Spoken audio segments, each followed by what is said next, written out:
Making monster stat blocks for D&D is a skill, and frankly, one that you don't need to learn. There's no shortage of stat blocks on the internet. Websites, third-party content, Reddit homebrew. There are even a number of weirdos on YouTube that make them for you. But for many DMs, there comes a time when you have an idea for a monster, and you want to give this niche skill the good old college try without ending up on XP to level 3's videos.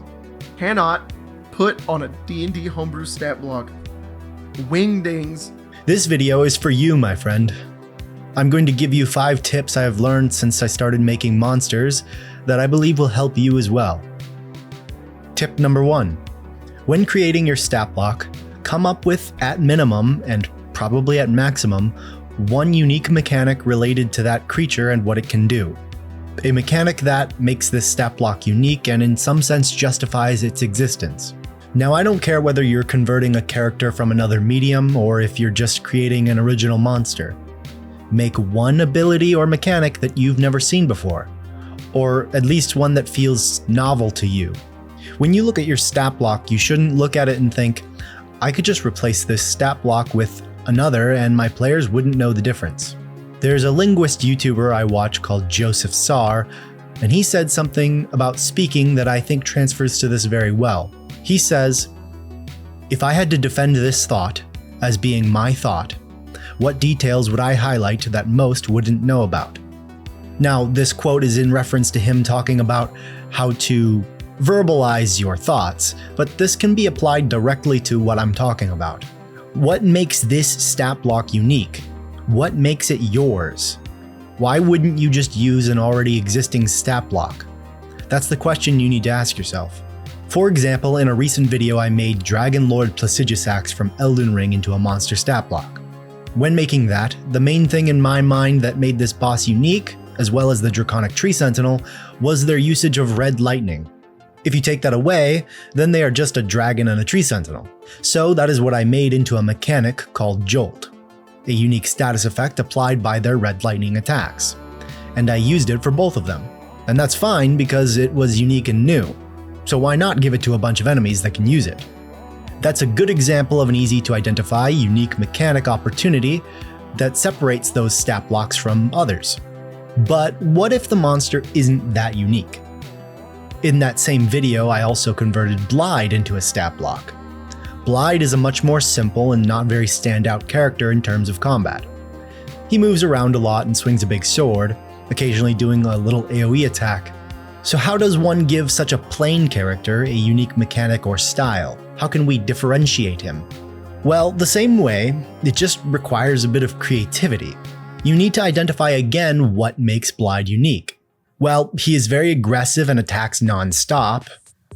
That's a good start, and a lot can be done with just that, but attacking a lot isn't very unique in D&D. So I thought about how I can use his aggression to make that more interesting. That's what turned him into being able to make attacks basically infinitely until he misses or until the target saves. But to keep the balance and play into the theme of risky aggression, he gets exhausted for making too many attacks, taking on exhaustion levels as he goes further and further. You might say as well that the inspiration for Blide in Elden Ring was pretty clearly from Guts from Berserk. So if you wanted to take a step further, you could analyze Guts and what makes him unique for some more ideas, though you are likely to find a lot of overlap. However, for Blide, I did take it a step further.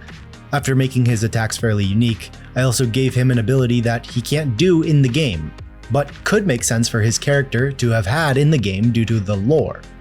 That's something to keep in mind specifically when converting characters from other media, and something I do all the time. You can and should add or remove what the character can do compared to the original medium.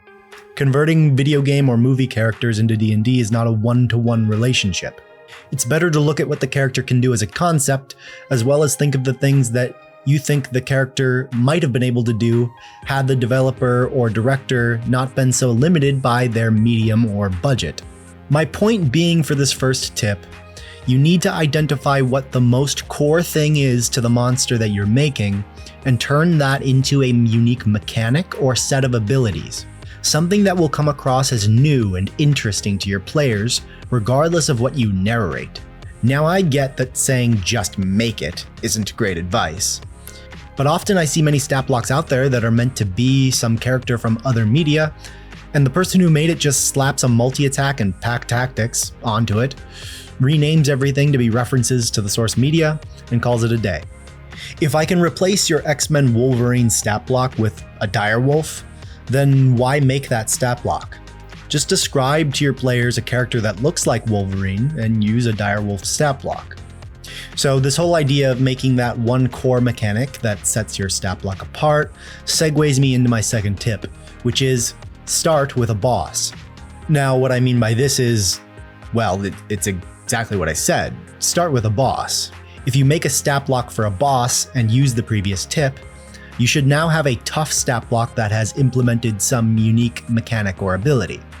So congratulations, you've done the hardest part. Now you should use that to iterate on smaller enemies. Take that unique mechanic and apply it to a wide range of weaker enemies that have weaker variations of that mechanic, or use it in a different way. You see, that's the beauty of figuring that out in the first place. Take the example I used earlier of Placidusax and the Draconic Tree Sentinel. I could use that jolt ability of theirs for all sorts of lightning-styled enemies. Red lightning elementals, a red lightning Behir, a young red dragon that the players really thought would be dealing fire damage. The list goes on. These variations could all be enemies in an area of your game that leads up to the final boss being the stat block you made originally, with the full-fledged version of that mechanic. Of course, don't burn the players out on it. If you are a DM and making your own stat blocks, 2 or 3 encounters is probably enough, unless it's a really awesome mechanic. But I especially recommend making some smaller enemies that use this mechanic, even if it's a tamed down version, because 1, it introduces the concept to the players ahead of the boss fight so they can prepare, and 2, it gives you more bang for your buck on your creative idea. Okay, so tip number 3. Keep your stat block as small as possible. Something you have to remember when making stat blocks is that the intent of a stat block is for a DM to run it in a game. Probably you. Sure, obviously, but that means you want the stat block to be as small as possible so the DM isn't scanning through paragraphs of text to figure out what the monster can do. This tip is more true for weak monsters than it is for strong monsters. Typically, weak monsters are ran in large groups, and strong monsters are ran in smaller groups or solo. Meaning the DM usually has a lot more headroom because they're only running a couple monsters when running strong monsters. Either way though, it's still important to only include abilities that are likely to get used. You don't want to clutter the stat block with unimportant abilities that slow the game down. One of the most often main offenders of this are monster attacks. Often a monster has multiple weapon attacks that are very similar. You might see a monster with a claw attack and a bite attack, but both do similar damage, have the same reach or similar reach, and the only difference is one is slashing and the other is piercing.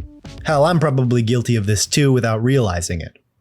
Doing this though is a waste of space and clutter on the stat block. Either make the bite do something special that the claw attack can't, or get rid of it.